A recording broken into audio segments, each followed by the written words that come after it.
Friends, இன்றைக்கி நம்ம இந்த வீடியோவில் கருவேப்பிலை பொடி எப்படி செய்யலான்னு சொல்லிட்டு தான் பார்க்கலாம். இது பார்த்திங்கன்னா சாப்பாட்லேயும் போட்டு பிணைஞ்சு சாப்பிட்லாம்.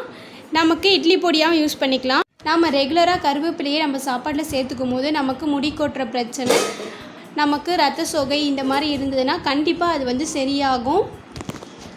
கருவேப்பிலையே நம்ம எப்பயுமே ஒதுக்கிடுவோம், அதை சாப்பிட மாட்டோம். இப்படி நம்ம இட்லி பொடியில் செஞ்சு சாப்பிட்டோன்னா, சாப்பாட்டில் போட்டு பிணைஞ்சி சாப்பிட்டாலும் நமக்கு ரொம்ப பிடிக்கும். இப்போ எப்படி செய்யலான்னு சொல்லிட்டு பார்க்கலாம். இது 5 கைப்பிடி அளவுக்கு கருவேப்பிலை இருக்குங்க.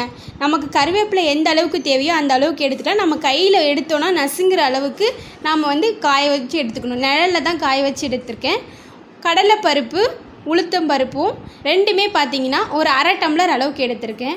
1 ஸ்பூன் அளவுக்கு சீரகம், நமக்கு மிளகாய் எந்த அளவுக்கு காரம் தேவையோ அந்த அளவுக்கு நாம் சேர்த்துக்கலாம். பெருங்காயத்தூள் 1/2 ஸ்பூன் எடுத்திருக்கேன். மிளகு 1/2 ஸ்பூன் எடுத்திருக்கேன். நமக்கு காரம் எந்த அளவுக்கு தேவையோ நம்ம அந்தளவுக்கு அட்ஜஸ்ட் பண்ணி. இப்போது ஒரு பேன் வச்சுருக்கேன், அதில் எண்ணெய் சேர்க்கலை. இப்போ கடலைப்பருப்பையும் உளுத்தம் பருப்பையும் ஒன்றா சேர்த்து வறுத்துக்கலாம். இது நம்ம அதிகமான குவான்டிட்டியில் பண்ணுறோன்னா ரெண்டையும் தனித்தனியாக வறுத்துக்கலாம். நான் கம்மியாக போட்டிருக்கிறதுனால ஒன்றாவே வறுத்துக்கலாம். ரெண்டையும் நல்லா வறுத்துக்கலாம். நல்ல ஒரு வாசனை வர அளவுக்கு நல்லா வறுக்கணும். எல்லாமே பார்த்திங்கன்னா கோல்டன் கலரில் சேஞ்ச் ஆகும், அந்த அளவுக்கு நாம் வறுக்கணும். இப்போ எனக்கு பார்த்திங்கன்னா இதை வறுக்கிறதுக்கு 7 நிமிஷம் ஆச்சு. அந்த அளவுக்கு நம்ம ஸ்லோ ஃப்ளேமில் தான் வறுக்கணும்.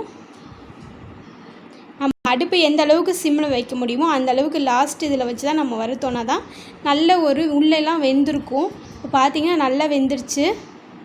அடுப்பு ஆஃப் பண்ணிட்டேன். ஆஃப் பண்ணிவிட்டு எடுத்து வச்சுருக்க மிளகாய், சீரகம், மிளகு, பெருங்காயத்தூள் இது எல்லாத்தையும் போட்டு 1 செகண்ட் நல்லா வறுத்துக்கலாம். பேனில் இருக்க ஹீட்லேயே பார்த்திங்கன்னா இது நல்லா வறுபட்டுரும். அதுக்கப்புறம் கருவேப்பிலையும் நம்ம சேர்த்துக்கலாம். கருவேப்பிலை ஆல்ரெடி பார்த்திங்கன்னா நல்லா காய வச்சுருக்கோம். அதனால் அப்படியே போட்டோன்னா இதில் இருக்க ஹீட்லேயே நல்லா வறுபட்டுரும். ஏன்னா கருவேப்பிலை கசந்துடக்கூடாது. கருவேப்பிலை கசந்துடுச்சுன்னா நம்மளால் பொடி சாப்பிடவே முடியாது, ரொம்ப கசப்பாகி போயிடும். அதனால் நம்ம பேனை அடுப்பை ஆஃப் பண்ணிகிட்டே நம்ம அதில் போட்டுக்கலாம். இப்போ எல்லாத்தையும் ஒன்றா சேர்த்து நல்லா ஆற வச்சு எடுத்துக்கலாம். எல்லாத்தையும் நல்லா ஆற வச்சுக்கிட்டேன். ஒரு மிக்ஸி ஜாரில் போட்டுக்கிட்டு தேவையான அளவு உப்பு சேர்த்துக்கலாம். நம்ம கல் உப்பு சேர்த்தோன்னா நல்லா நமக்கு நைஸாக அரைப்பட்டு வரும்.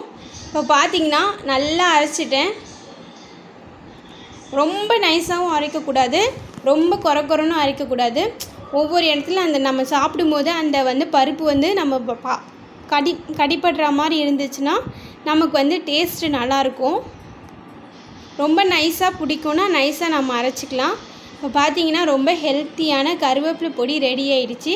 இதை நம்ம ரெகுலராக சாப்பிடும்போது நமக்கு முடி கொட்டுற பிரச்சனையிலேருந்து கண்டிப்பாக நம்ம வெளியே வர முடியும். நம்ம உடம்புலையும் ரத்த சோகை இந்த மாதிரி ப்ராப்ளம் இருந்துச்சுன்னா கண்டிப்பாக க்யூர் ஆகும். நம்ம வீட்டில் குழந்தைங்களுக்குலாம் இதை ரெகுலராக கொடுத்து பழகிட்டோன்னா அவங்களும் இதை சாப்பிட்டு பழகிடுவாங்க. கருவேப்பிலையை தூக்கி போட மாட்டாங்க. கண்டிப்பாக இந்த வீடியோ உங்களுக்கு பிடிச்சிருந்தா உங்கள் ஃப்ரெண்ட்ஸ் அண்ட் ஃபேமிலி கூட ஷேர் பண்ணுங்கள். மறக்காமல் லைக் பட்டனை கிளிக் பண்ணுங்கள்.